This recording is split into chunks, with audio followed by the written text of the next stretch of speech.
Hello, and welcome. You're here with the Slew, and Charles X. you've made it to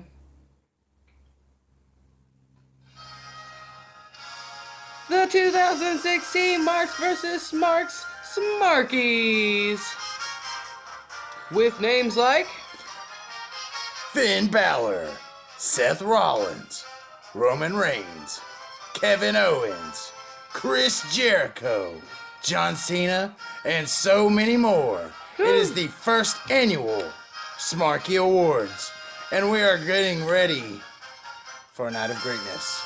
We have watched all there is to watch for WWE 2016, and what a year we had, and it is the time to celebrate it and see the first ever awards. How excited are you? I'm pretty excited. Charles. It's going to be a good time. It's going to be great. It was a great year in wrestling. WWE and NXT is what we're going to cover today. We're going to see who the top guys were. We're going to see what some of the low points were, but not too many of those. We're here to celebrate all things wrestling. Yep, and the end of the year. We're going to celebrate the end of the year. You know, it was like you said, it was a good one. We saw a lot. We see a lot every year. It's always hard to have a bad year necessarily whenever you have so much content in one year, but this year, oh boy, you know, the draft split and all that crazy shit. Yep, you got a lot of crazy things happen, but we won't jump into what happened just yet because we'll be covering a whole lot on the first annual Smarky Awards. Yes, we will. And you want to go ahead and get it started already? Oh, I believe. Start it off? I believe it is time for the first award, and we're gonna start it off with something that counts, something very important to all the wrestling fans.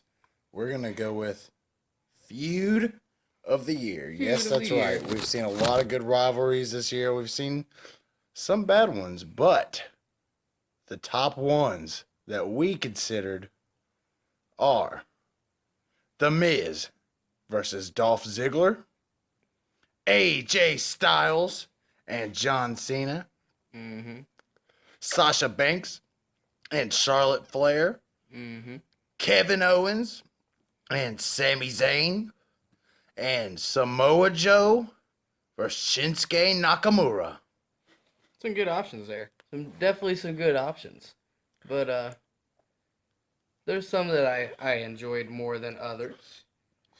You know, I think that they all had good outcomes. If you look at what happened, Kevin Owens and Sami Zayn, ultimately Zayn, he won their, well, not really their last battle because they fought again since Owens won the title. Yeah. But the last match that really was supposed to matter, Zayn won, and then Kevin Owens went on to win the Universal title, so a lot of things happened there. I mean, that feud was just carried by so much emotion. They're so good together, you know? Yeah, Samoa Joe and Shinsuke, you know, the longevity of that. Yes, bloody battle. What all's gone back and forth. Sasha and Charlotte, you've had a lot of firsts there, a lot of a revolution, most would say. Styles and Cena, a possible match of the year candidate between those two. Yeah. Two great performers. And it was a heated rivalry. We saw Styles heel turn. Something we've always wanted to see. And then, of course, The Miz and Dolph Ziggler. Miz ultimately besting Dolph Ziggler in the outcome of that. Yeah. But Dolph Ziggler did a lot, put his career on the line, and what probably should have been the main event of No Mercy. You know, I mean, these guys had some of the best promos of all year. Well, yeah, and you gotta think, like, this is, in my mind, the best feud that they've had, and out of, like, 10 feuds, so it's like, that's a bit more momentous, but out of all those great feuds that we've had this year, obviously leaving off some other very good ones, but that's the way the game goes, who did we go with for the best feud of 2016 Smarky Award, Charles? The winner of the first feud of the year for the Smarkies, The Miz and Dolph Ziggler. That's the two that we went with, ultimately culminating in a ladder match at TLC. We had to go with those two. They put it all on the line, and they put the prestige on the Intercontinental Championship like it hadn't been in a long time. So that is the rivalry that we've chosen to be the first Smarky for the feud of the year. It was pretty good. It was a pretty good feud. I mean, you have Dolph Ziggler going for a title, as usual. Yeah. And it's Intercontinental Championship, something that he's had many times. And The Miz is just on the top of his game when it comes to being a heel, you know. There's almost no better, but we'll get into that later. That's true. It was just great. It was something that you were so into, and every match that they had was amazing. All the matches on this list, all the feuds had great matches, but I mean, this was just... They seemed important. The Miz and Dolph Ziggler, every time they fought, it seemed important. Yeah, like they were saying, that should have been the main event. Was it them? No Mercy, where they didn't main event? It was and they Wyatt and Orton. Well, technically, they said the main event went on first, but that's not how wrestling goes. Bullshit. Was it the women's match first? No. Cena and Styles? And Ambrose. Try and throw that triple threat in so you could keep those singles matches worth something, WWE. But that was best feud of the year, and I'd say a lot of people out there probably agree with that choice. Yep. I mean, not only has it just kind of culminated and ended since the brand split in July, and now we're all the way in December, going into January, but it was a really good feud. I really enjoyed it a lot. Yeah, and all those had a case for it, you know. I mean, that's a tough category, but I think Miz and Ziggler drew a lot of passion from the fans. Yeah, and remember, this is our votes. We've argued these. Some of them Charles didn't necessarily like, some of them I didn't necessarily like, but we both decided on them together to come out with the best one that we could choose. And if you have somebody better, obviously leave some comments. I mean, we're ready to listen. It's not going to change what's happening right now, but you know, speak. Let us hear your voice. We're going to move on to the next one. And I'm doing the next one, the Slew. And we're doing the Tag Team of the Year. Tag Team of the Year. Yeah, there's a couple good ones in there this year.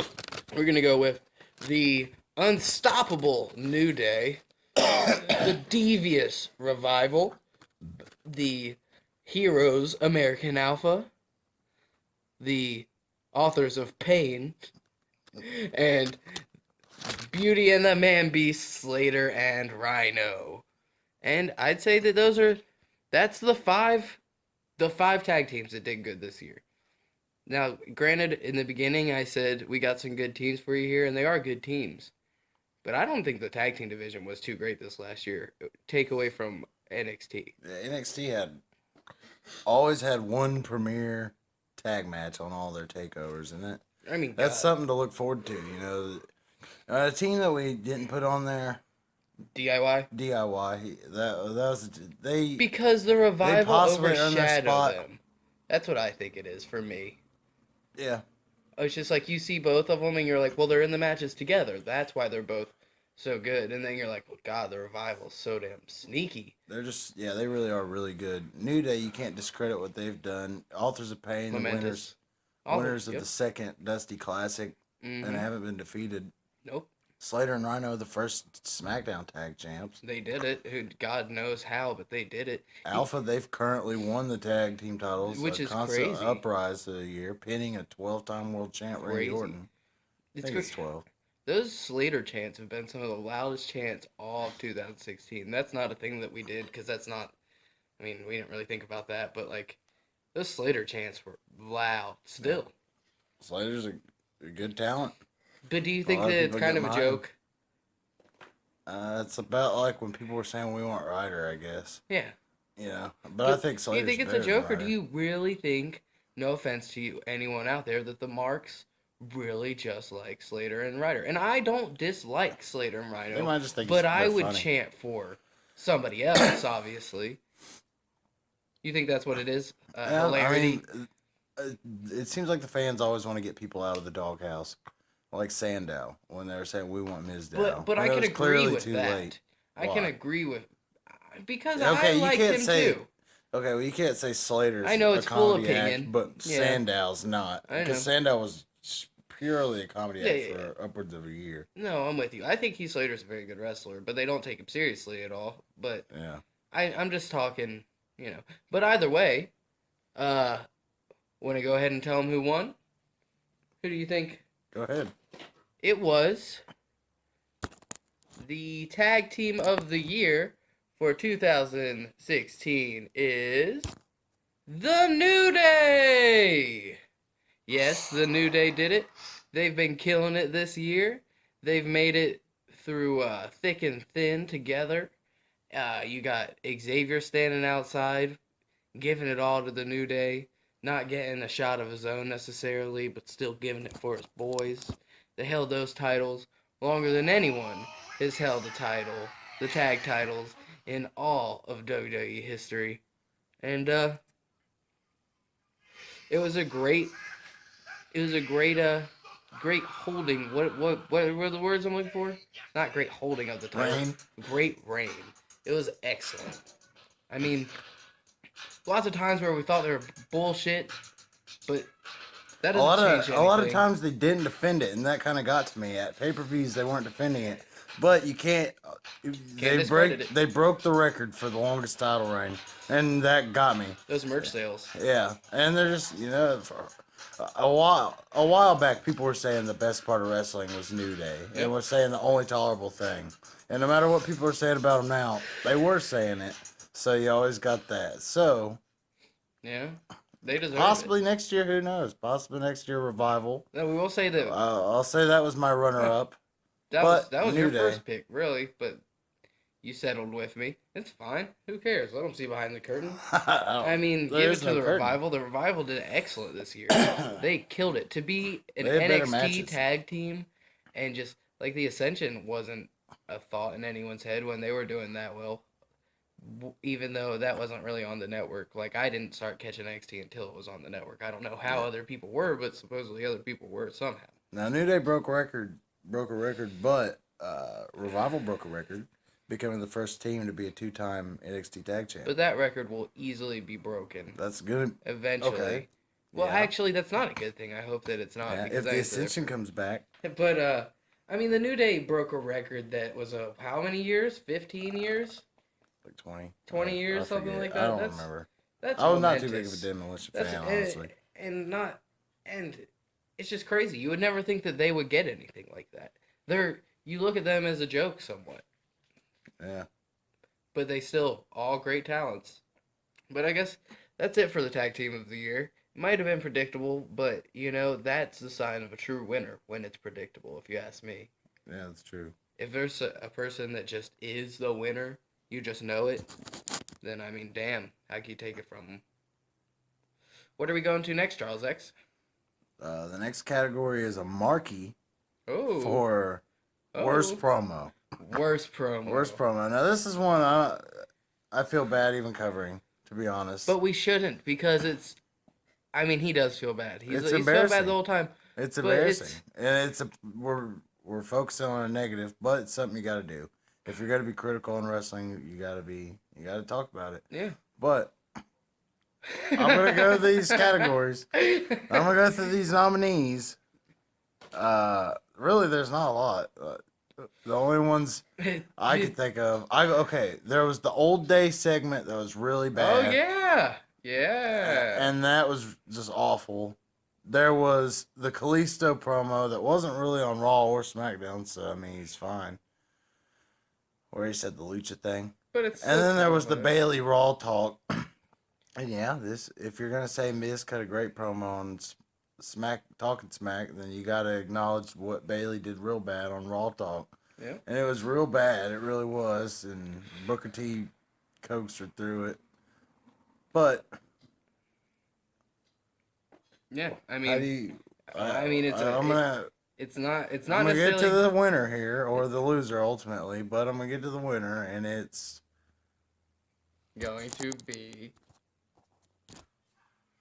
Kalisto with the Yeah. Lucha Thing promo. He got one.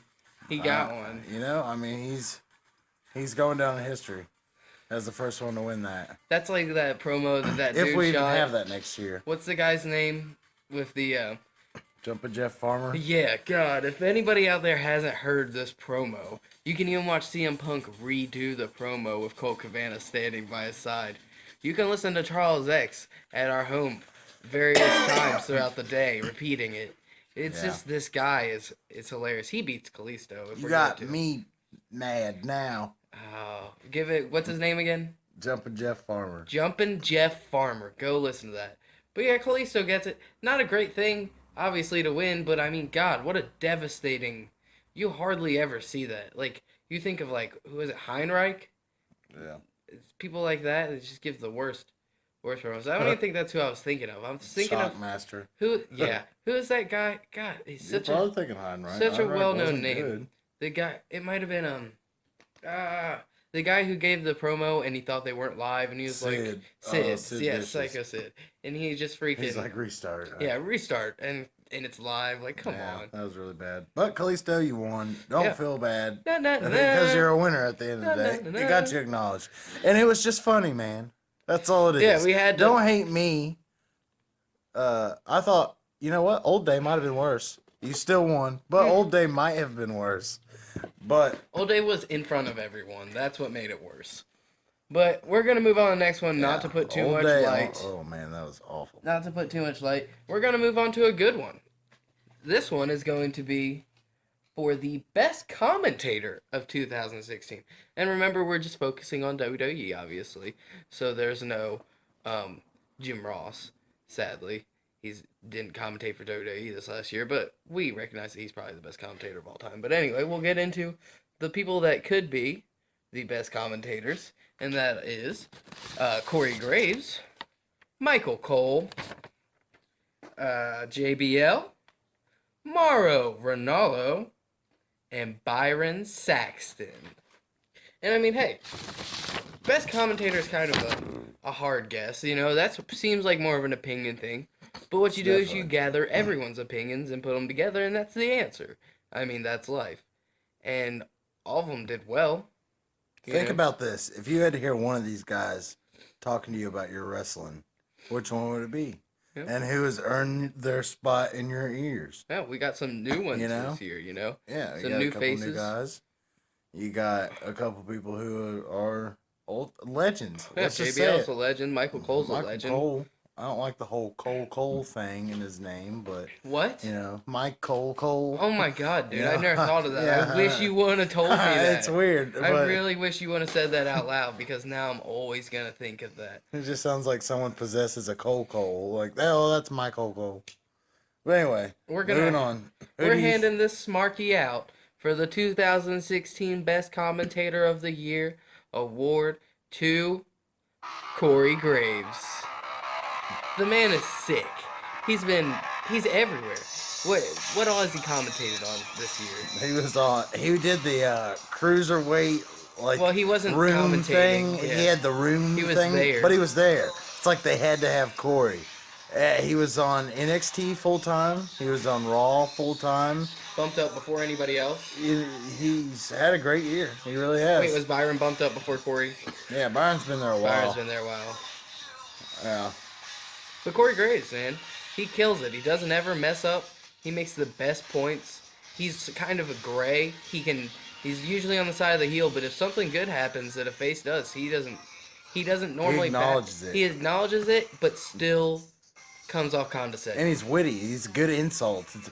I like hearing his banter. He's not afraid to go after Michael Cole, but he's really not afraid to go after Byron. Yeah, and it makes for a good little trio there on Raw. Yep. It's not a clusterfuck like SmackDown. I'd say, yeah, that's the one thing that Raw is definitely doing better is commentating. You know, their commentary team is sick.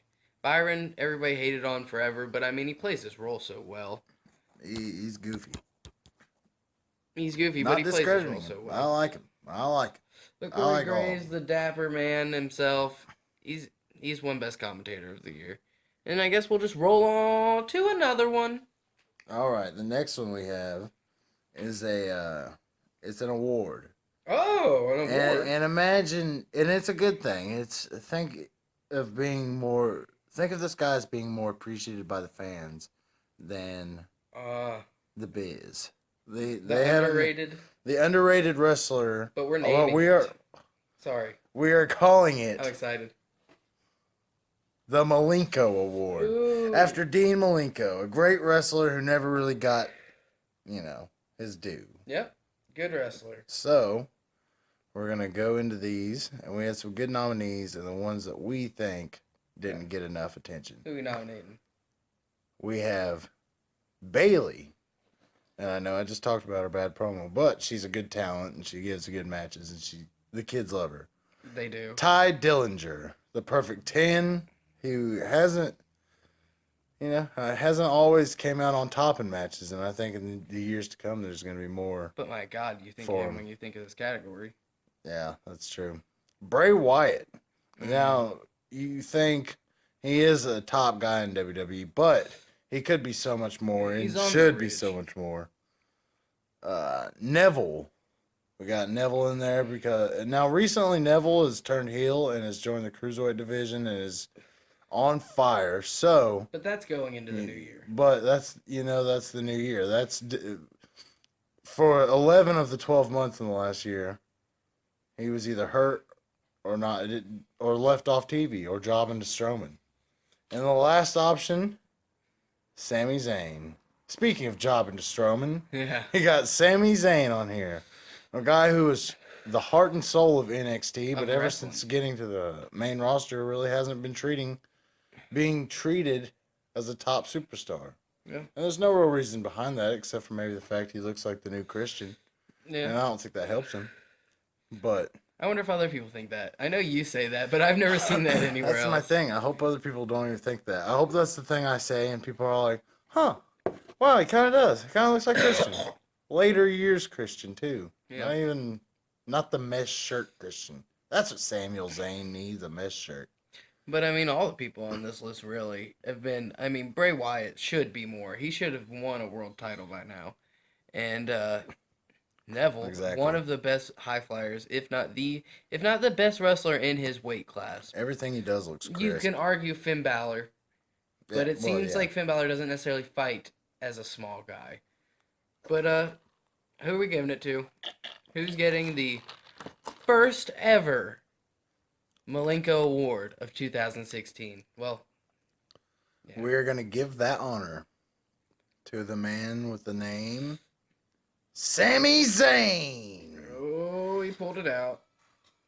Sami Zayn, who hopefully will have a great 2017. Yeah. Has recovered from the injury bug in 2016 and has floated through the mid-card. But you never know what you'll see. Maybe he'll be the next recipient of a Daniel Bryan push. All he needs is the fans behind him. That's our job. We got to get behind him, Sami Zayn. You can say he did have that. He fought the Universal Champion, but the Universal Champion wasn't the Universal Champion at that point. But he also got to fight in that ladder match. What was it for? Was it for the title? Intercontinental title. Yeah, but still, WrestleMania. Still kind of mid-cardy title, but that was a big match. If you think about it, he had a main event in the Rumble when he came out 20th and that was his debut pretty much, other than fighting Cena. It's kind of a main event, but other than that, they've shit on him. Braun Strowman has destroyed him. He won a match by lasting 10 minutes with a person. If you ask me, that makes you look a lot weaker. Yeah. Why not at least... They should have had him lose. That's so stupid. Have him lose after 10 minutes. It makes sense. Yeah, really. But, just let him put up a good fight. You can't... The booking's just killing him. But he's a great wrestler, Usually, I'd say Dolph Ziggler usually gets this award, but Dolph Ziggler... He got used. He's getting used more and more each year. He got shots. After 2 or 3 years of being... Because, since he was a heel, and that's when people started to really dig him. And then all the older wrestlers started to really dig him. And then he turned face. And since then, he kind of has been stagnant. But then this year, he's been a good portion of SmackDown. Yeah, that's true. He's a very big star on SmackDown. He was in the SmackDown main event at SummerSlam. So Ziggler doesn't get this award, and he wasn't even nominated. But we should look at that as a good thing as well. Yep. But we'll move on to the next one. Hello, and welcome. You're here with The Slew, and